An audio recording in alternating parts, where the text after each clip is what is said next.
பல்லாயிரக்கணக்கான மக்கள் 365 நாட்களிலே மிக சிறப்பான ஒரு நாளாக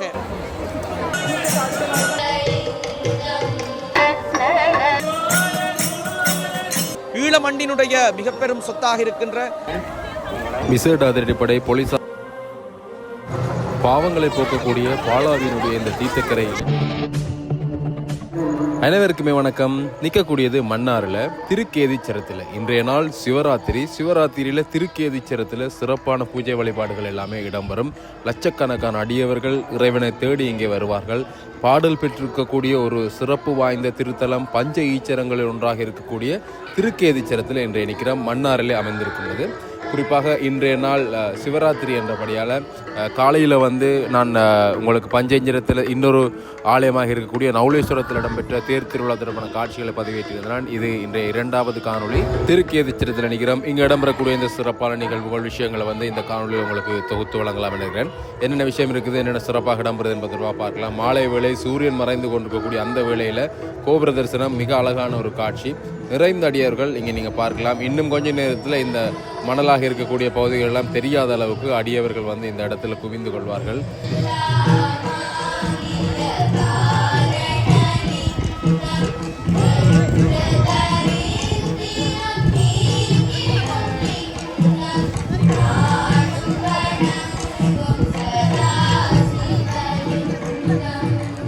இன்றைய நாள் காலை பொழுதிலிருந்து இன்றைய இரவு நாளை காலை வரை இங்கே இன்னிசை நிகழ்வுகள், சிறப்பு நிகழ்வுகள், சமயம் சார்ந்த பக்தி சார்ந்த விழாக்கள், நிகழ்வுகள் எல்லாமே இந்த இடத்துல சிறப்பாக அரங்கேற்றப்பட்டு கொண்டே இருக்கும்.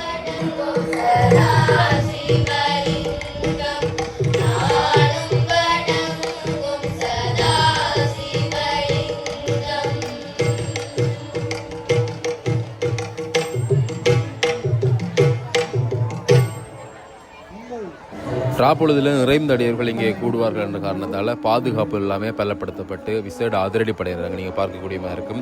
விசேட அதிரடிப்படையினர், அதே மாதிரியாக இலங்கை காவல்துறையினர், அப்படியாக நிறைந்த பாதுகாப்பு உத்தியோகத்தர்களை கடமையில் பார்க்கக்கூடியமாக இருக்குது.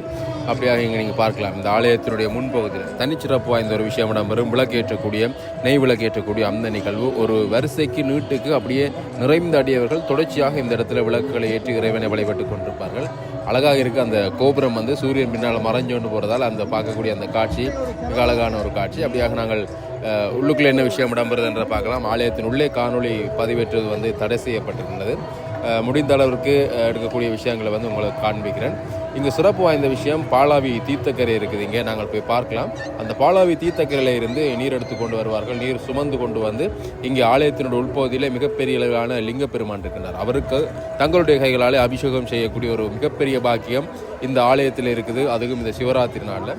ஆலயத்தினுடைய வெளிப்பகுதி வாயில் பகுதியில் நீங்கள் பார்த்தீங்கன்னா விபூதி சந்தன குங்குமம் எல்லாமே தாராளமாக அந்த இடத்துல வைக்கப்பட்டிருக்கிறது. வந்த அடியவர்கள் அந்த இடத்துல எடுத்துக்கொள்ளக்கூடியமாக இருக்கும். நான் முன்னர் சொன்னது போல நீங்கள் அங்கே பார்க்கலாம். தலைகளிலே சுமர்ந்த வண்ணம் அந்த பாலாவிலே நீராடி அப்படியே நீராடிய வண்ணமே அங்கே அந்த செம்பிலே தண்ணீர் எடுத்து கொண்டு இங்கே இருக்கக்கூடிய சிவலிங்க பெருமானுக்குரிய அபிஷேகம் செய்வதற்காக ஆலயத்தினுடைய உட்பகுதிக்கு அடியவர்கள் வரிசையாக சென்று இருக்கக்கூடிய அந்த காட்சிகளை பார்க்குறீங்க.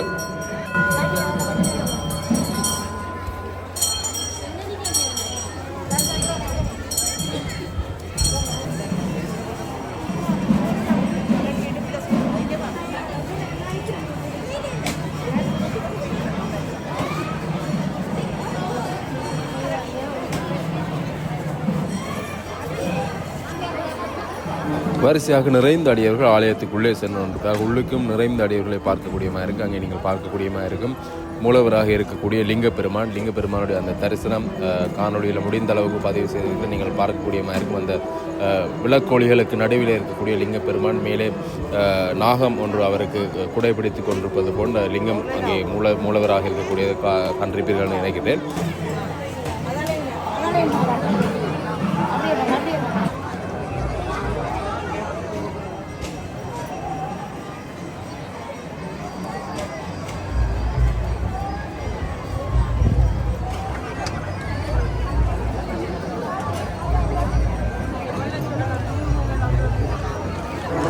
அப்படியாகத்தான் நான் முன்னர் சொன்னது போலயே திருக்கேதீஸ்வரம் இந்த ஆலயம் வந்து இலங்கையில் மன்னார் மாவட்டத்தில் இருக்குது. மாந்தை என்னும் இடத்துல தான் இந்த ஆலயம் வந்து அமைந்திருக்கிறது. மிகவும் பழமை வாய்ந்த ஒரு ஆலயம், 2000 ஆண்டுகளுக்கு மேலான வரலாற்றை கொண்டிருக்கக்கூடிய ஒரு ஆலயம். கேது பகவான் இந்த ஆலயத்திற்கு வந்து வழிபட்டதாக வந்து வரலாறுகள் மூலமாக தகவல்களை நாங்கள் அறிஞ்சு கொள்ளக்கூடியமாக இருக்குது. அதே சமயம் 275 பாடல் பெற்ற தலங்களில் ஒன்றாக வந்து இந்த திருக்கேதீஸ்வரமும் இருக்குது. அதாவது எங்களுடைய நால்வர் சமயக்குறவர்கள் நால்வர்களான அந்த நால்வர்கள் வந்து பாடல் பெற்ற தலங்கள், சிறப்பு வாய்ந்த தலங்கள். அப்படியாக 275 பாடல் பெற்ற தலங்கள் இருக்கின்றன. அந்த தலங்களில் ஒன்றாக இந்த திருக்கேதீஸ்வரமும் விளங்குவது வந்து ஒரு தனிச்சிறப்பு. அப்படியாக இங்கே நீங்கள் பார்க்கக்கூடியமாக இருக்கும். பாலாவி தீர்த்தக்கரையை நோக்கி பலர் சென்று கொண்டிருக்கிறார்கள். அதே சமயம் அந்த வரிசை எவ்வளோ தூரத்துக்கு நிற்குதுன்றதை பாருங்க. நாங்கள் இப்போ அந்த பாலாவி தீர்த்தக்கரையை நோக்கித்தான் நடந்து கொண்டிருக்கிறோம். அங்கே இருந்து நான் நினைக்கிறேன் அங்கே பாலாவி தீர்த்தக்கரை வரை இந்த வரிசை நிற்கும் என்று நினைக்கிறேன். ஏனென்றால் தொடர்ச்சியாக அடியவர்கள் பலர் வந்து கொண்டிருக்கிறபடியால் இந்த தங்களுடைய கைகளால் அந்த நீரை வார்க்க வேண்டும், அந்த இறைவனுக்கு வந்து அந்த ஒரு அபிஷேகத்தை இந்த பாலாவி நீர் எடுத்து கொண்டு போய் அபிஷேகம் செய்ய வேண்டும் என்ற அந்த ஒரே காரணத்துக்காக நீண்ட வரிசையிலிருந்து எத்தனையோ மணித்தியாலங்கள் காத்திருந்து நடந்து வந்து இந்த அபிஷேகத்தை வந்து செய்வார்கள். இங்கே பாருங்க, ஆண்கள், பெண்கள், சிறியவர், பெரியவர்கள் என அந்த இறைவன் மீது கொண்டிருக்கக்கூடிய அந்த பக்தி, அந்த நம்பிக்கையினுடைய ஒரு வெளிப்பாடாகத்தான் இதை பார்க்கலாம். சாதாரணமாக ஏன் நாங்கள் இப்படி நிற்கணும், என்னதுக்கு இப்படி எல்லாம் ரெண்டு ஊற்றணும், பிறகு ஒரு நாளை வந்து ஊற்றலாம் தானே என்றதை தாண்டி இன்றைய சிவராத்திரி நாளில் இந்த அபிஷேகம் செய்வது ஒரு தனிச்சிறப்பு.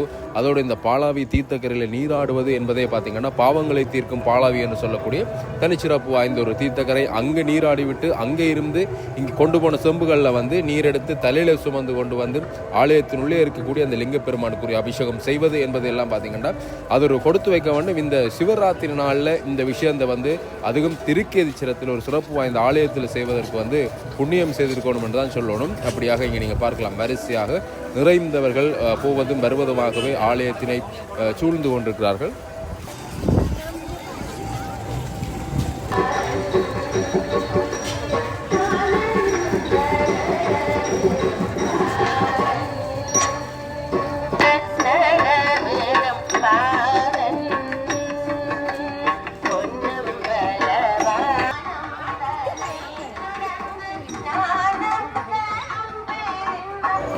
பாலாவி தீர்த்தக்கரைக்கு வந்துட்டோம். வந்தவர்களுக்கு தெரிந்திருக்கு, வராதவர்கள் பார்த்துக்கொள்ளுங்கள், வரக்கூடியவர்கள் இந்த இடத்திற்கு வந்து செல்லுங்கள்.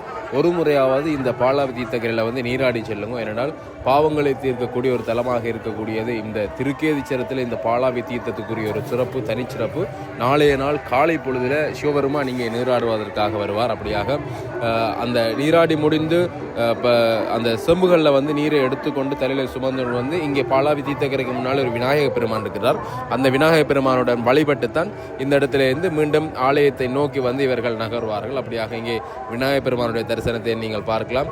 இங்கே வரிசையாக நிற்கிறார்கள். நான் முன்னர் உங்களுக்கு சொன்னது போலவே இங்கே பாலாவி தீர்த்தக்கரை வரையும் இந்த வரிசை நீண்டு கொண்டுதான் இருப்பதை வந்து நீங்கள் பார்க்கக்கூடியமாக இருக்கும்.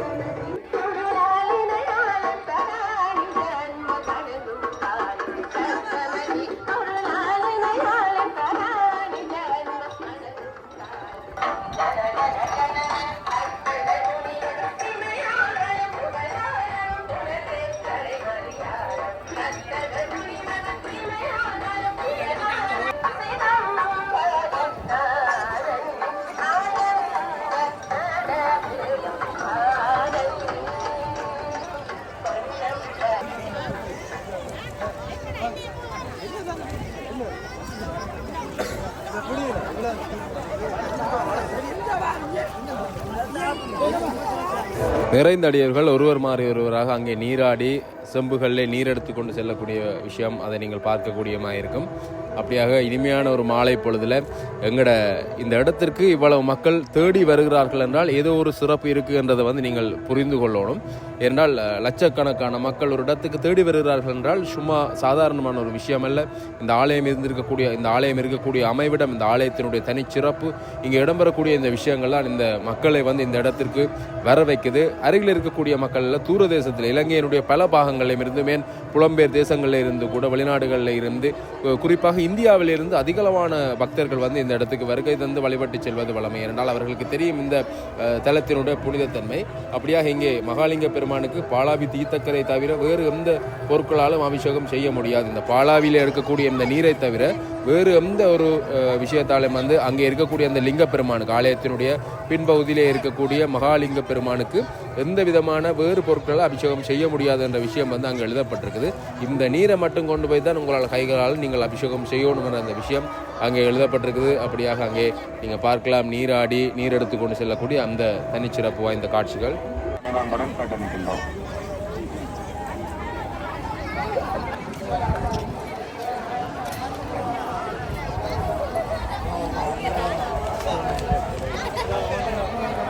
ஆலயத்தினுடைய வெளிவீதி பகுதி முழுவதுமே இப்போ நீங்கள் பார்க்கலாம். அந்த இடங்களை நிரப்பி கொண்டிருக்கிறார்கள் மக்கள். வந்து இப்போ இந்த இடத்துல விரதம் பிடிக்கிறதுக்காண்டு வீட்டில் ஒரு ஆள் வந்தால் அவர்களுடன் இணைந்து அனைவருமே இந்த இடத்துல வந்து மெட்டாக்கள் வந்து நித்திர கொள்ளுவிடம் அந்த விரதம் பிடிக்கக்கூடிய ஆக்கள் மட்டும் முழிப்பிருந்து இறைவனுடைய தியானத்தை செய்து பூஜைகளில் கலந்து கொள்வார்கள். அப்படியாக பாய் தலகாணி அந்த விஷயங்களோட எல்லாமே வந்து இந்த இடத்துல குறிப்பிட்ட இப்போ ஒரு குடும்பத்தில் அம்மா விரதம் பிடிக்கிறான்னா அவரோட சார்ந்தவர்கள் வந்து மற்ற இருந்து இந்த இடத்துல அவர்கள் வந்து உறங்கி கொண்டிருப்பார்கள். அப்படியான விஷயங்கள் அதே மாதிரியாக தொடர்ச்சியாக இங்கே அந்த முன்னர் சொன்ன மாதிரியே சமயம் சார்ந்த சொற்பொழிவுகள், பாடல்கள், நடனங்கள், அரங்கேற்றங்கள் வந்து அந்த மேடையில் வந்து இடம்பெற்று கொண்டே இருக்குது.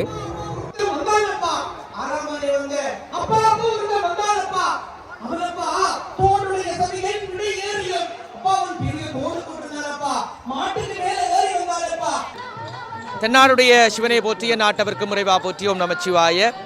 இன்றைய தினம் உலகத்தினுடைய திருவிழா அப்படி என்று சொல்லி நாங்கள் சொல்லலாம். காரணம், இந்த பிரபஞ்சத்தினுடைய ஆற்றலாகவும் இந்த பிரபஞ்சத்திலிருந்து அதிகளவான ஈத்தர் சக்திகளை அள்ளித்தருகின்ற ஒரு நாளாகவும், அதாவது ஒரு வருடத்திலே 365 நாட்களிலே ஒரு நாள் மட்டும் அறிவியல் ரீதியாக வானியலில் இருந்து ஈத்தர் என்று சொல்லப்படுகின்ற சக்தி அதிகளவாக வருகின்ற ஒரு நாளாகவும், எப்போதெல்லாம் மனதிற்கு துன்பங்கள் வருகின்றதோ அப்போதெல்லாம் சித்தர்களும் நாயன்மார்களும் ரிஷிகளும் இந்த பூவுலகத்திலே இறங்கி இந்த மனிதர்களினுடைய பாவங்களை எல்லாம் தீர்ப்பதற்காக இருக்கின்ற ஒரு நாளாகவும், யாரெல்லாம் உண்மையான சிவனடியார்களாக இருக்கிறார்களோ அவர்களுக்கு இன்றுதான் ஒரு புது வருடம் அப்படி என்று சொல்லலாம். அப்படியான ஒரு நாள் தான் இன்றைய மகா சிவராத்திரி விழா. இன்றைய தினம் எங்களுடைய ஈழமண்ணினுடைய மிக பெரும் சொத்தாக இருக்கின்ற திருக்கேதீச்சரத்திலே மிகவும் சிறப்பான முறையில் இடம்பெற்றுக் கொண்டிருக்கிறது. அதனை ஜிஎல் தர்ஷன் யூடியூப் சேனலினூடாக மிகவும் சிறப்பான முறையிலே நேரலை செய்து கொண்டிருக்கிறார்கள். உண்மையிலே மன்னாரிலே கேதீச்சர பெருமானினுடைய வரலாறு என்பது உங்கள் அனைவருக்கும் தெரிந்திருக்கும். அதாவது போர்த்துகேயருடைய காலத்திலே உடைக்கப்பட்டு ஆறுமுக நாவலர் பெருமாளினால் கண்டு மீட்டெடுக்கப்பட்ட வரலாற்று சிறப்புமிக்க ஒரு ஆலயமாகவும், ஞானசம்பந்த பெருமானாலும் சுந்தரமூர்த்தி நாயனாராலும் பாடல் பெற்ற அற்புதமான ஒரு திருத்தலமாக இருக்கின்றது.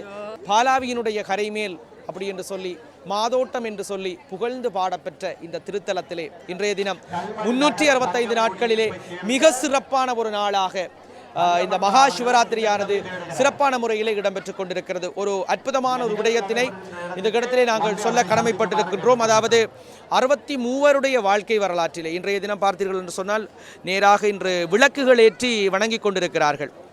அதாவது 63 நாயன்மார்களிலே விளக்கு ஏற்றி சிவனடியாக சேர்ந்த ஒரு அடியார் இருக்கிறார். அந்த அடியாருடைய பேரை நாங்கள் சொல்லி விளக்கேற்றுகின்ற பொழுது நிச்சயமாக சிவன் கூட இந்த மண்ணிலே இறங்குவார் அப்படி என்று சொல்லி பெரிய புராணம் எங்களுக்கு சொல்கிறது. அதாவது ஒரு காலகட்டத்திலே மிகுந்த செல்வந்தராக வாழ்ந்த ஒரு அடியார் தன்னுடைய சொத்து பத்துக்கள் எல்லாவற்றையும் விற்று அதாவது சிவனுடைய திருவிளையாடல் என்று சொல்வது உங்கள் அனைவருக்கும் அறிந்திருக்கும். எப்போதெல்லாம் சோதனைகள் அதிகமாக வருகின்றதோ அப்போதுதான் சிவன் எம்முடைய அருகிலே வருகின்றார், சாதனைகள் அருகிலே வருகிறது அப்படி என்று சொல்லி சொல்வார்கள். அதுபோல்தான் அந்த அடியார் மிகச்சிறந்த ஒரு செல்வமாக இருந்து அந்த காலகட்டத்திலே விளக்கு ஏற்றி இறைவனை மகிழ்வித்த அந்த அடியார் தன்னுடைய சொத்து பத்துக்கள் எல்லாவற்றையும் இழந்த நேரத்திலும் இறுதியாக விளக்கேற்றி வந்தார்.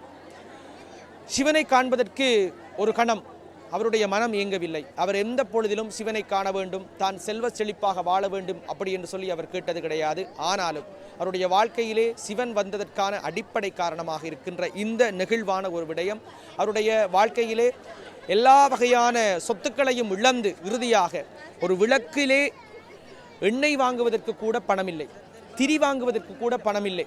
அந்த நேரத்திலே அந்த விளக்கிலே இருந்த ஒரு கொஞ்சம் போல இருக்கிற அந்த எண்ணெயில் அவர் இறுதியாக வறுமைக்கு சென்ற நேரத்திலே ஒரு வகையான புல்லை அறுத்து விற்று அதிலே வருகின்ற லாபத்தை எடுத்து உண்டு அதிலே இருக்கின்ற லாபத்திலே விளக்கேற்றி வந்தார் சிவனுக்கு.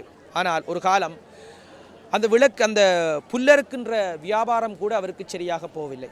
அதனால் திரி வாங்குவதற்கு கூட அவருக்கு பணம் இல்லை. அதனால் ஒரு கணம் மனம் நொந்து அவர் தான் விற்க இருந்த புல்லினை சுற்றி விளக்கிலே வைத்து விளக்கினை ஏற்றுகின்றார். அந்த விளக்கு நூந்து போகின்றது. மீண்டும் அந்த புல்லை சுற்றி விளக்கேற்றுகின்றார்.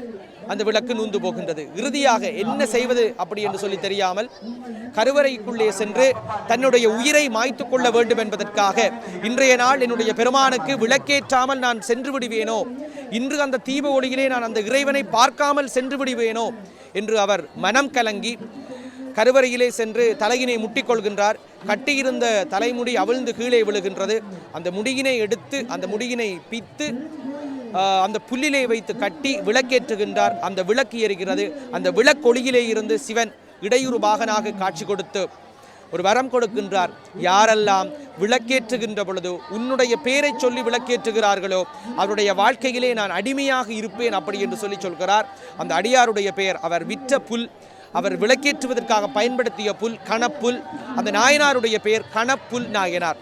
ஆகவே அன்பார்ந்த இந்த காணொளியினை கண்டு கொண்டிருக்கின்ற அடியார்களே, சிவராத்திரி காலமாக இருக்கலாம், பிரதோஷ காலமாக இருக்கலாம், ஏனைய உங்களுடைய வீடுகளிலே இருக்கலாம், நாங்கள் மங்கள விளக்குகள் தீபங்கள் ஏற்றுகின்ற பொழுதோ கணப்புல் நாயனாருக்கும் அடியார்க்கும் அடியேன் என்று சொல்லி சுந்தரமுத்தி நாயனாரினால் புகழ்ந்து பாடல் பெற்ற அந்த அடியாரை நாங்கள் நினைத்து அந்த விளக்கினை ஏற்றுகின்ற பொழுது நிச்சயமாக சிவன் கூட எங்களுடைய பிரார்த்தனைகளை ஏற்றுக்கொள்வார் என்பதில் மாற்று கருத்தில்லை.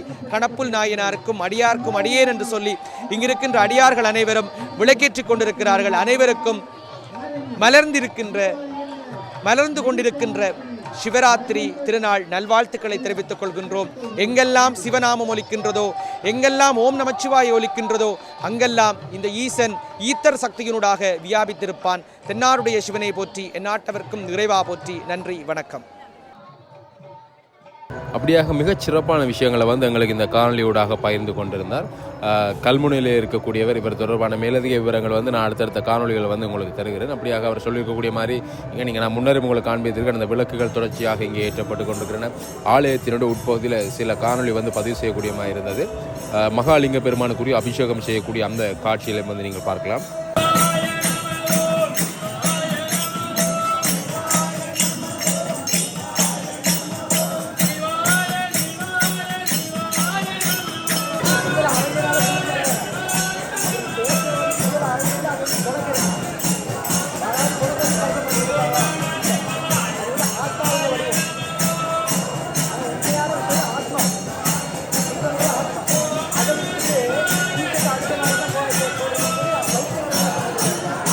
நீங்கள் பார்த்தது ஆலயத்தினுடைய பிற்பகுதியில் இருக்கக்கூடிய மகாலிங்க பெருமாள். உங்களுக்கு சொல்லியிருக்கக்கூடிய இந்த லிங்க பெருமானுக்குரிய அபிஷேகம் தலைகளிலே சுமந்து நீர்களை கொண்டு அபிஷேகம் செய்யக்கூடிய அந்த காட்சி ஒரு சில நிமிடங்கள் அந்த காணொலியை பதிவு செய்து உங்களுக்காக இந்த இடத்துல ஒரு சில வினாடிகள் பதிவு செய்து உங்களுக்காக இந்த இடத்துல பதிவு செய்கிறேன். அப்படியாக தொடர்ந்து நினைவு இந்த நாளில் திருக்கேதீச்சரத்தில் வரக்கூடிய மற்றும் இன்னும் ஒரு சிறப்பான காணொலியோடு உங்களை சந்திக்கின்றேன்.